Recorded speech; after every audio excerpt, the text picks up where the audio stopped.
फलाना कांड धमाका कांड, लेकिन सुंदर कांड से बढ़िया कांड दुनिया में क्या होगा। बड़ा कांड है और समय कम है, इसलिए हम लोग तनिक याद करें कल कथा कहाँ तक पहुंची थी। आप में से कल कोई श्रोता था कि सब आज नए लोग आए हैं? सब लोग नए हैं क्या? तो कल कथा कहाँ पहुंची थी?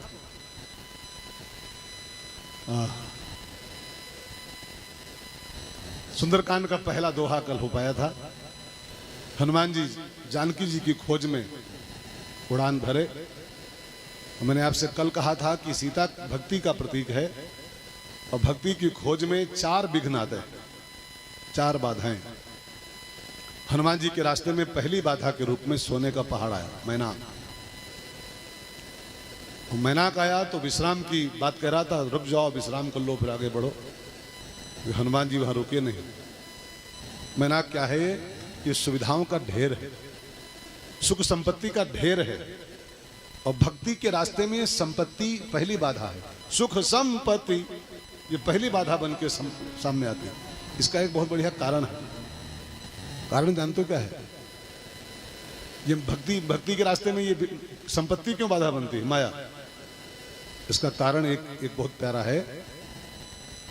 मानस में लिखा है कि भगवान की 2 पत्नियां हैं, माया भगत नारी दुई।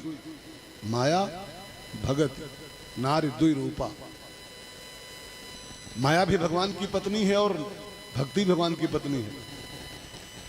अब आप ये भी जानते हो कि जब एक पुरुष की 2 पत्नियां हो तो आपस में उन दोनों का रिश्ता सौत का होता है, सौत का रिश्ता होता है। एक आदमी की 2 हैं तो क्या कहा जाए आपस में? सौते हैं आपस में। तो भक्ति और माया जो है ये दोनों सौत है। और सौत के बारे में तो जानते होंगे आप लोग, बड़ी खतरनाक रिश्ता होता है सौत का। एक संत तो यहां तक लिखा है कि है मौत बुरी, मौत बहुत बुरी चीज का नाम है मौत बुरी लेकिन अच्छी। मौत भी कुछ अच्छी है मौत बुरी लेकिन अच्छी। क्यों? एक ही बार तो आती है मौत बुरी लेकिन अच्छी। एक ही बार तो आती है, मौत से सौत तरह बुरी। मौत से सौत तरह बुरी। जीवन भर जलाती है, मौत से सौत तरह बुरी। मौत से भी खतरनाक सौत होती है कि मौत एक बार में ले गई, छुट्टी करी, लेकिन सौत जब तक जियोगे तब तक जलाएगी छाती। और भक्ति और माया में सौत का रिश्ता, सौतिया डाह भी होता है बड़ा भयंकर।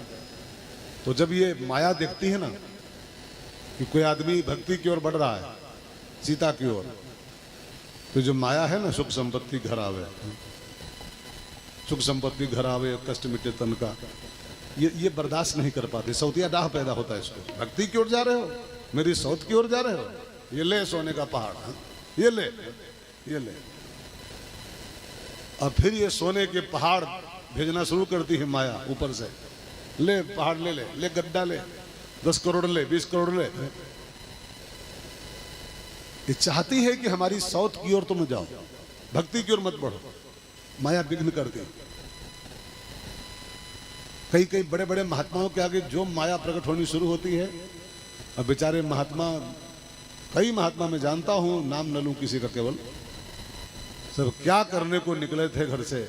बीवी छोड़ा था, शादी नहीं किया था, बच्चे छोड़ दिए, परिवार छोड़ दिया, घर छोड़ दिया, अयोध्या भाग गए और वहां जाके वहीं फंस गए उसी माया में। बस लाओ प्लाट लाओ, एक प्लाट और बढ़ा लें, ईंटा भेजो, एसी लगवाओ, ये करो, रुपया लाओ। अब रुपया लाओ में फंस करके वो भजन गया कोसों दूर। जिस काम के लिए साधु बने थे वो काम हजारों कोस दूर हो गया। आप बुद्धि लगाते हैं दिन भर, फोन पे फोन लगाते हैं, भैया वो पैसा नहीं भेजे अभी तक, भैया हेलो, कुछ आपने वादा किया था, पैसा नहीं पठाए। अब चिंतन होना चाहिए राम का, और बुद्धि लगा रहे हैं दाम में। सुबह से लेकर शाम तक दाम ही दाम। नहीं चाहती है भक्ति, ये माया की आप भक्ति की ओर बढ़ो, नहीं चाहते। हनुमान जी के सामने सोने का पहाड़ प्रकट हो गया। हनुमान जी उसमें फंसे नहीं। संसार की सुविधाओं में फंसना नहीं होता है, उसका यूज करते हुए आगे बढ़ना होता है। दोहा कल वाला पढ़िए फिर से एक बार। हनुमान तेहि परसा कर पुनि कीन प्रणाम, राम काज कीन्हे बिनो मोहि कहाँ विश्राम, मोहि कहाँ विश्राम।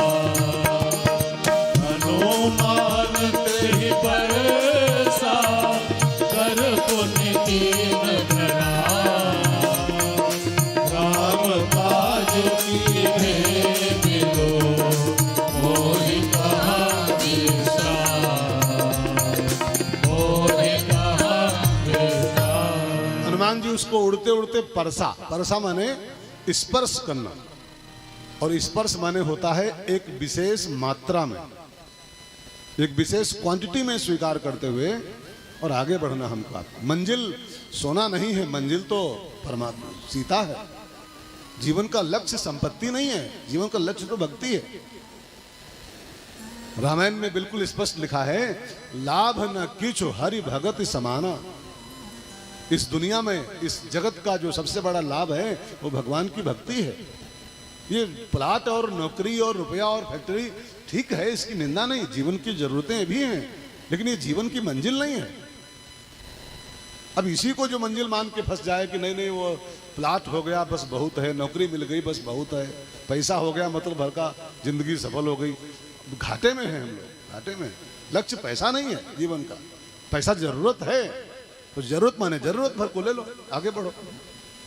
हमारे संतों ने सुख सुविधाओं की एक क्वांटिटी फिक्स किया है, एक मात्रा फिक्स किया है।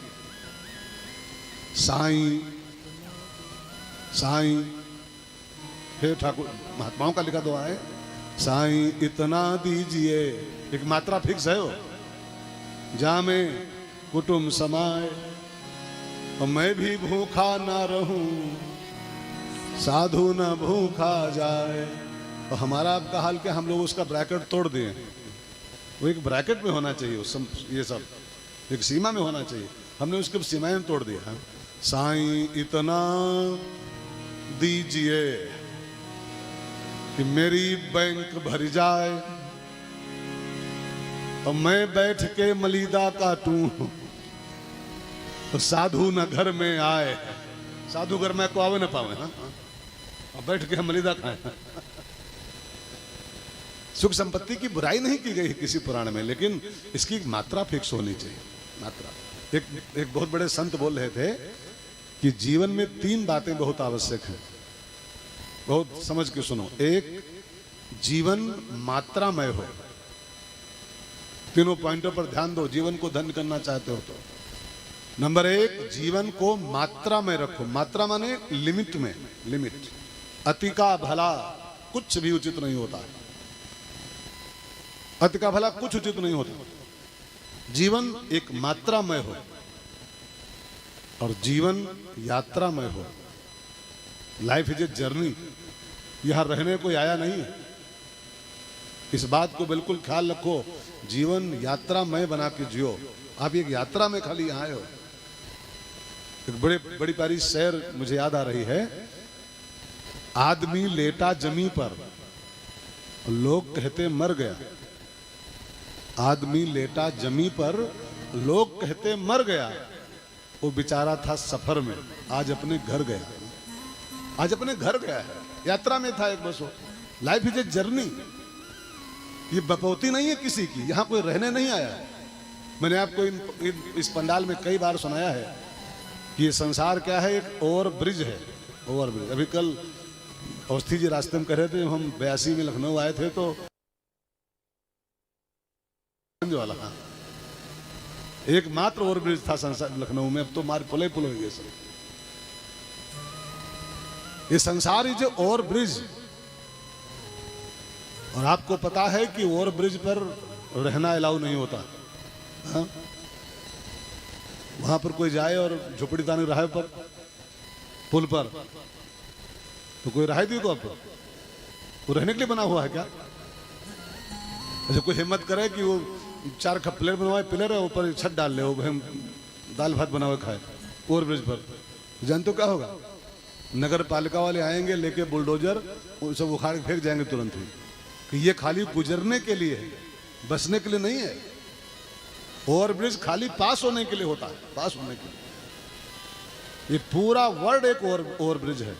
इस संसार में कोई रह नहीं सकता, रहने की जगह ये है ही नहीं, यहां कोई नहीं रह पाया। आपके बाबा रह पाए, आपके परबाबा रह पाए इस संसार में, आपके पिताजी रह पाए, तो आप रह पाओगे। बस यहां से पास होना होता है, हंसते गाते, यहां रहना नहीं है, बस हंसते गाते,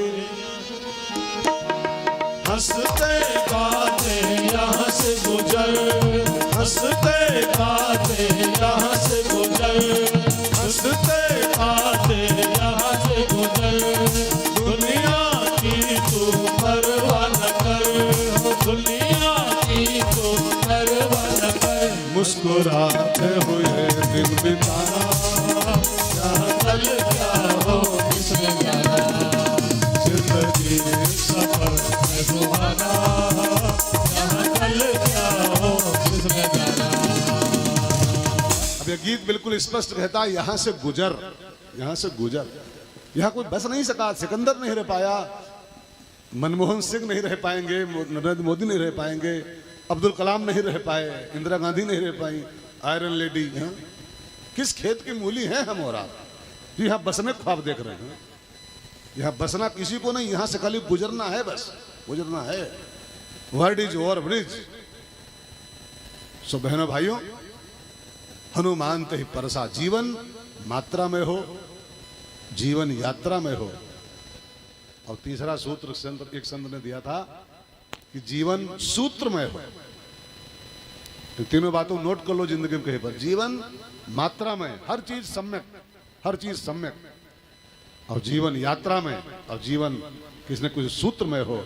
जैसे गांधी जी का सूत्र था, truth is my God. Mahatma Buddha का सूत्र था,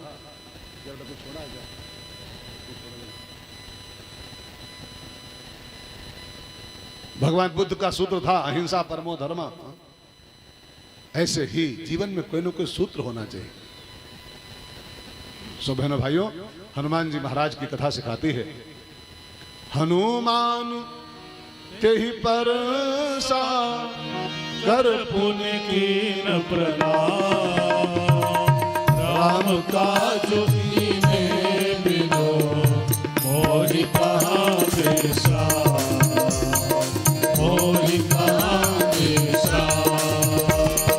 हनुमान ते ही परसा, कर पुण्य कीन प्रणाम, राम काज कीने बिनो, मोहि कहाँ बेसा। हनुमान जी उस सोने के पहाड़ को उड़ते उड़ते स्पर्श करने का समझ गए, छूना नहीं होता है, एक मात्रा में स्वीकार करना। संसार की सुविधाओं को एक मात्रा में स्वीकार करके आगे बढ़ जाइए, बस आगे बढ़ना है। जरा बहती, एक से एक प्रलोभन आएंगे, एक से एक विघ्न आएंगे, लेकिन जो अटक जाएगा वो भटक जाएगा, फिर मंजिल से चूक जाएगा। बस बढ़ते जाइए, चाहे जितने प्रलोभन आए, कितने भी। पार्वती मैया को आप सुन चुके हैं शिव कथा में, कितने बड़े बड़े लालच आए थे सामने, लेकिन मैया डिगी नहीं, बस चलती रही, लगी रही, पहुंच गई, शंकर जी को पा लिया उसने। कहने का भाव, एक से एक प्रलोभन भी आएंगे, एक से एक आंधियां तूफान भी आएंगे, लेकिन आपको कहीं न डरना है और न कहीं अटकना है, बस आगे बढ़ना है, आगे बढ़ना है। राम काज किन्हे बिनु, मोहि कहाँ विश्राम। ये सोना चांदी से मेरा कोई लेन देन नहीं है, मैं तो बस राम काज किन्हे बिनु। अच्छा, अगर गहराई से देखो ना मित्रों, तो इस दोहे में एक परिभाषा और छिपी है, इसका नाम है वैराग्य। इस दोहे में जो छिपा है ना, तो उसका एक नाम वैराग्य भी है। अगर आपसे अभी कोई पूछे वैराग्य माने क्या होता है, तो आप पता नहीं क्या बताओगे, हमको पता है। तो अगर पूछे हम आपसे वैराग्य मीन्स क्या, तो ये बताओगे कि बाल मुड़वाए लो, माथा पोत लो और धोती पहन लो और अयोध्या चले जाओ, तो वैरागी होगी। तो हमारी आपकी वैराग परिभाषा यही है। वैराग माने बीवी छोड़ दो, बच्चा छोड़ दो, माथा पोत लो, निकल लो, वैरागी होगी। भंडारा खाते घूमना शुरू कर दो। बैरागी माने नहीं होता। बैराग की असली परिभाषा इस दोहे में छिपी हुई। बैराग माने राम काज कीन्हे बिनु। कुछ छोड़ने का नाम बैराग नहीं होता। क्या क्या छोड़ोगे जिंदगी में आप, क्या क्या छोड़ोगे भाई? अगर पैंट पहनना छोड़ दोगे तो लंगोटी तो पहननी पड़ेगी आपको, ये कचरा तो पहनना पड़ेगा, है तो कपड़ा वो भी। कोई मत माने कि हमने पैंट छोड़ दिया तो हम बैरागी हो गए। पैंट छोड़ दो, लंगोटी पहन रहे हो, लुंगी पहन रहे हो, रोटी नहीं खा तो आलू खा रहे हो, कुछ खा ही तो रहे हो। बच्चे छोड़ो, चेले बना लियो। अगर बच्चे छोड़ दियो तो चेले फिट कर लियो, 50-60 चेले। बात तो एक हो गई हो। अपना घर छोड़े तो आश्रम तैयार कर दिया, आश्रम तैयार कर, है तो घर ही वहां। इसका नाम बैराग नहीं होता। बैराग में कुछ छोड़ने का वो नहीं होता है। बैराग माने होता है श्रेष्ठ को पकड़ लेना, इसका नाम बैराग होता है। हनुमान जी को देखो, श्रेष्ठ को पकड़ के चल रहे हैं। राम काज कीन्हे बिनु मोह कहाँ विश्राम। राम काज कीन्हे बिनु, सोना मिले चांदी मिले, सुरसा मिले, लंकनी मिले, डंकनी मिले, राम काज कर फिर मैं आऊं। राम काज कीन्हे बिना, राम काज लग तो उतारा। किसी चीज को छोड़ने का नाम बैराग नहीं है। बस श्रेष्ठ को थाम लो दिल से, श्रेष्ठ चीज को पकड़ लो, इसका नाम बैराग होता है। बैराग को हिंदी में कहते हैं विराग, विराग। और विराग का बिल्कुल खुला खुला अर्थ होता है विशिष्ट रागा। वी माने विशिष्ट और राग माने लगाओ। बैराग माने कोई बीबी छोड़ दो नहीं, विशिष्ट राग। ये जो 50 जगह हम राग फंसे बैठे हैं कि इनसे भी राग उनसे भी राग, नहीं, केवल राम जी से राग हो जाए। राम मेरे हैं, राम काज कर फिर मैं आऊं, राम काज कीन्हे बिनु मोह कहाँ, इसको कहते हैं विशिष्ट रागा। एक मैं आपको दृष्टांत दूं। बहुत प्यारी बात किसी संत ने कही थी बहुत दिन पहले, मैंने सुना था। जैसे कोई शराबी शराब पीने के लिए अपने घर से निकले और भट्ठी दूर हो थोड़ी, ठीक समझिएगा कहानी के मर्म को। घर से निकला भट्ठी की ओर, शराब भट्ठी की ओर। अब उसके रास्ते में भट्ठी पहले मार्केट पड़ती है, और मार्केट में अच्छी अच्छी दुकानें हैं, मिठाई की दुकान है, दवाई की दुकान है, कपड़े की दुकान है, सबकी दुकानें लगी हुई हैं। अब वो निकलता तो है बीच बाजार से, क्योंकि रास्ता वही एक है, भट्ठी का रास्ता अलग अलग नहीं है। निकला मार्केट के बीच से है वो। अब दुकानें देख रहा है कि मिठाई की दुकान खुली है, ये कपड़े की दुकान है, ये फलानी दुकान है, नमक की दुकान है, लेकिन वो उधर निगाहें मोड़ता नहीं है। न तो फंसता है कि चलो भाई अच्छा अब भट्ठी दूर है और मिठाई दुकान पहले पड़ गई है, तो ऐसा करते हैं दारू छोड़ो आज जलेबी खा लें क्यों। दुकान देख रहा है, जलेबी बन रही है बढ़िया, समोसा छन रहे हैं, तो ना वो उस दुकान पे जाता है और ना उससे लड़ाई भी करता है। यार मैं जा रहा हूँ शराब भट्टी, तू बीच में जलेबी क्यों बेच रहा है? भाग यहाँ से, तू जलेबी बीच में कैसे बेच रहा है? बेच रहा है, बेच रहा है। दुकान लगी है तो लगी है, उसका ध्यान कहाँ है? बस घर से निकला है, अब वो जलेबी है कि समोसा है कि दही है कि सोना है कि चांदी है, वो देखते नहीं किसी तरफ। वो बस सीधे दबाता जा रहा है। कहाँ कहाँ? बस मधुशाला, मधुशाला। बस ये बैराग की परिभाषा है। बैराग माने कुछ और नहीं, ये बैराग है। ये संसार तो बाजार है, ये यहाँ बहुत कुछ है, बहुत कुछ है। कोई काहुम मगन, कोई काहुम मगन है, लेकिन जिसकी लौ लगी है राम काज कीन्हे बिनु, राम काज कीन्हे बिनु, राम काज कीन्हे बिनु। जो जो जो कर रहा है, कोई दारू पी रहा है, कोई डांस देख रहा है, कोई क्लब जा रहा है, कोई किटी पार्टी जा रहा है, कोई कहीं। अब इसमें कहाँ कहाँ आप लड़ोगे जी? कहाँ कहाँ अटकोगे संसार में? जो कई लोग इसी में अटके रहे कि अरे हम तो कथा सुनने आ रहे थे, वो हमारे मित्र उसे कहे चलिए, तो कहे नहीं हम जा रहे हैं क्लब, तो हम क्लब चले गए। अरे तो मित्र के चक्कर में आप क्लब क्यों चले गए? क्लब जा रहा है उसको जाने दो, आप कथा में आ जाओ। कोई दारू में मगन है, कोई क्लब में मगन है, कोई किटी पार्टी में मगन है, कोई दुकान में मगन है, अब आप कथा में आ रहे हो तो कथा में आओ। ये वैराग्य हो गया, इसी का नाम वैराग्य होता है। विशिष्ट रागा इति विरागा। अब सोने का पहाड़ सामने खड़ा है, हनुमान जी वहां अटक नहीं रहे। राम काज कीन्हे बिनु मोहि कहाँ विश्राम। हनुमान ते ही परसा। स्पर्श किया, स्पर्श माने खाली ठुकराया ही नहीं है, काम भर का ले भी लिया। जितना काम था स्पर्श माने काम भर का ले लिया, मात्रा में ले लिया है, आगे बढ़ गए। शंकराचार्य भगवान ने एक बड़ी बढ़िया बात कही थी साधकों के लिए। इसको आप भी अगर साधक अपने को मानते हो तो इसको गांठ बांध के सुन लो। अगर साधक मानते हो तो साधकों को चाहिए, जगत गुरु भगवान का आदेश है कि संसार की सुविधाओं का प्रयोग इस तरीके से करें जैसे दवाइयों का प्रयोग करते हैं। दवाई का प्रयोग जैसे हम करते हैं, ठीक इसी तरह के संसार की सुविधाओं का प्रयोग करना चाहिए। और दवाई प्रयोग कैसे करते हो उसको याद कर लो ठीक से। दवाई का प्रयोग हम लोग एक विशेष मात्रा में करते हैं। तो डॉक्टर ने कहा है आधी गोली खाना है तो फिर आधी गोली ही हम लोग खाते हैं, है ना। अगर डॉक्टर ने एक गोली लिख के दिया है पर जिसको एक खाना तो भी एक के खाते हो। अच्छा कोई कहे कि डॉक्टर को कहने दो क्या करना है, एक कहीं से एक तो कहा दो। अब आज हम अगर ठेक पत्ता खा ली, छुट्टी मिले हफ्ता भरे रोज झंझट या गोली ना 10 गोली अगर ठेक खा लिया। कभी ऐसा प्रयोग किया हो कोई कि डॉक्टर कहता होते एक गोली रोज का खा, 10 गोली अगर आज भी खा लिया, 10 दिन की छुट्टी कह दी। ऐसा कहूँ प्रयोग किया हो अब तक? कहे नहीं की हो, कहे नहीं की हो। 10 दिन में रोज एक खियो, 10 इकट्ठे खाई लो एक दिन में, ददैया का होई।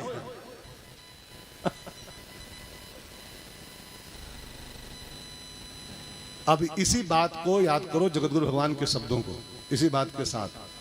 जैसे संसार में दवाइयों का प्रयोग एक नपी तुली मात्रा में करते हो, न कम न ज्यादा, न कम न ज्यादा, इसी प्रकार संसार की सुविधाओं का प्रयोग बिल्कुल नपी तुली मात्रा में करना चाहिए, ना कम और ना ज्यादा। मैंने सुना है करपात्री जी महाराज 24 घंटे में 2 रोटी केवल खाते, 2 रोटी केवल, जौ की रोटी। हम आप क्या करते हैं, बढ़िया जो दही बढ़िया बन जाए, दही बड़ा, 2 और ले आओ।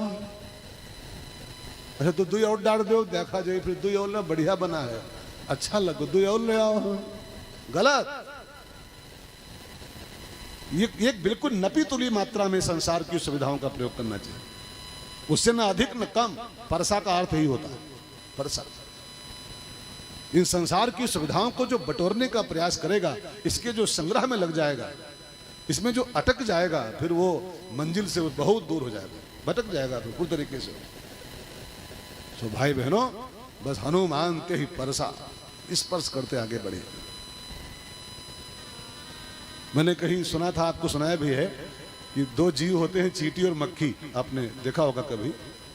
तो हलवाई की दुकान पर वो जलेबी डुबाने के लिए कढ़ाई में बनाते हैं ना, वो जलाओ, क्या बोलते हो उसको? हाँ, जलाओ बोलते हैं ना। हाँ जलाओ, वही चाशनी। तो चाशनी की कढ़ाई के पास 2 जंतु आते हैं, एक मक्खी और एक चींटी।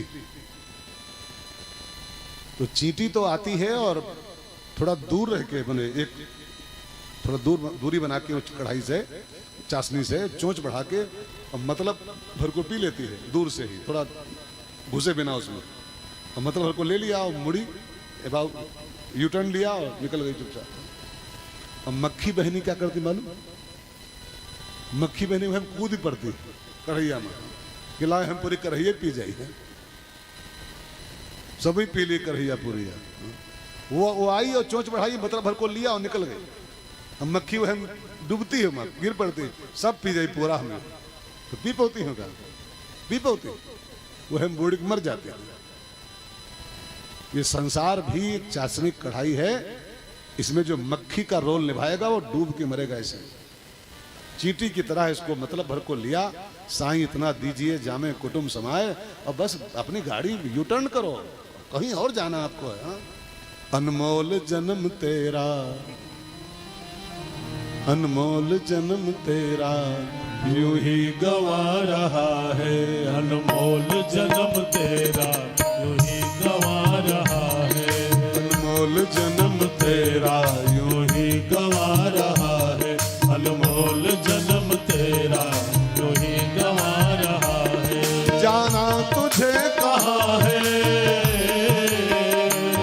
जाना तुझे कहाँ है, तू जा कहाँ रहा है, अनमोल जन्म तेरा यूं ही गवा रहा है, अनमोल जन्म तेरा यूं ही गवा रहा है।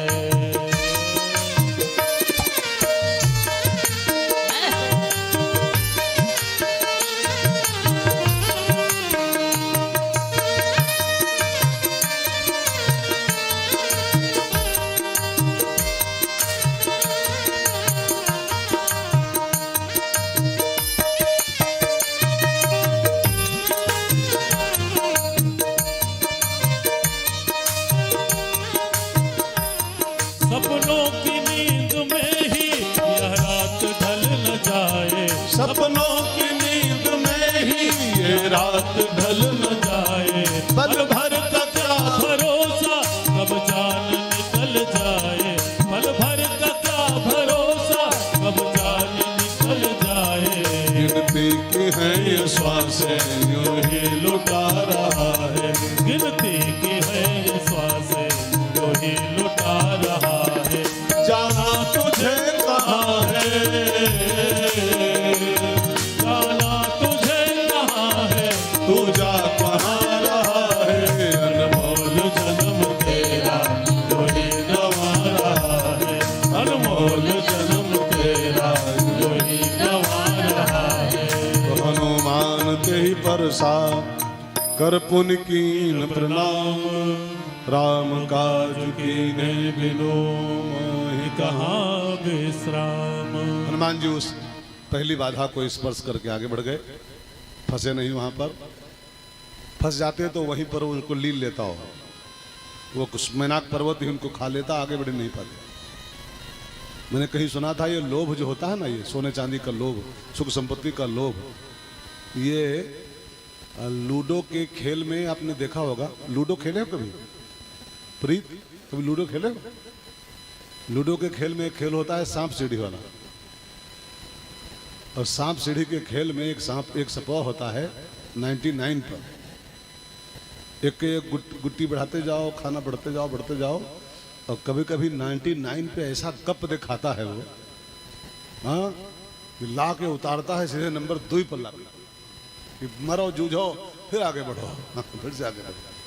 ये जो लोभ है ना, ये लोभ, ये वही 99 का सांप है। ये कई साधकों को लालच ऐसे मौके पर खा लेता है कि बिल्कुल उस एक खाना आगे बढ़ते विन, एक खाना। प्रताप भानु नाम सुना आपको? प्रताप भानु का, रामायण में प्रताप भानु, उसको यही सांप खा गया था। कितने यज्ञ किए था, कितनी शादी किए था, कितना बड़ा उसका सब तामझाम, भाई एक खाना बचा था उसके जीवन में, मोक्ष पाना केवल बस। उसका धर्म पूरा था, उसका अर्थ पूरा था, उसका काम पूरा था, बस मोक्ष केवल बाकी था उसके पास। एक खाना पड़ जाता विन। लेकिन वो जंगल गया था, वहां एक कपटी मुनि चक्कर में पड़ गया, और ऐसा लालच ने उसको खाया। जरा मरण दुख रहित तनु और समर जीते नहीं कोई, एक छत्र रिपुहीन मही राज कलप सत हो। लोभ के सांप ने ऐसा लीला उसको पूरे खानदान के सहित दैत्य बना दिया। इतना सब करने के बाद भी दैत्य बनना पड़ गया उसको। कितना किया था मालूम है? लिखा है, जितने यज्ञ लिखे हैं ग्रंथों में, जितने भी यज्ञ लिखे हैं, हर यज्ञ 100 बार किया था उसने। कितना कर पाओगे आप? सोचो, कभी तुलना क्या करो इन सब राजाओं से। जितने वर्णित यज्ञ हैं, रुद्र यज्ञ, चंडी यज्ञ, ढमाका यज्ञ, फलाना यज्ञ, हेन यज्ञ, तेन यज्ञ, हर यज्ञ 100 बार इस बंदे ने किया था, हर यज्ञ। और गया कहां? नरक, नरक में गया। नरको नहीं, राक्षस बनाया गया। क्यों? 99 पे उसको सांप ले लिया, लोभ का सांप। भाई बहनों, बहुत बच के रहना पड़ेगा इन संसार की सुविधाओं से। संसार की सुविधाओं के चक्कर में जो जरा सा भी पड़ा, इसको संग्रह के चक्कर में आगे फिर उसकी यात्रा वहीं पर सब लाख हो जाएगी। हनुमान जी उसको स्पर्श करके आगे बढ़े। मोह कहाँ विश्राम कहे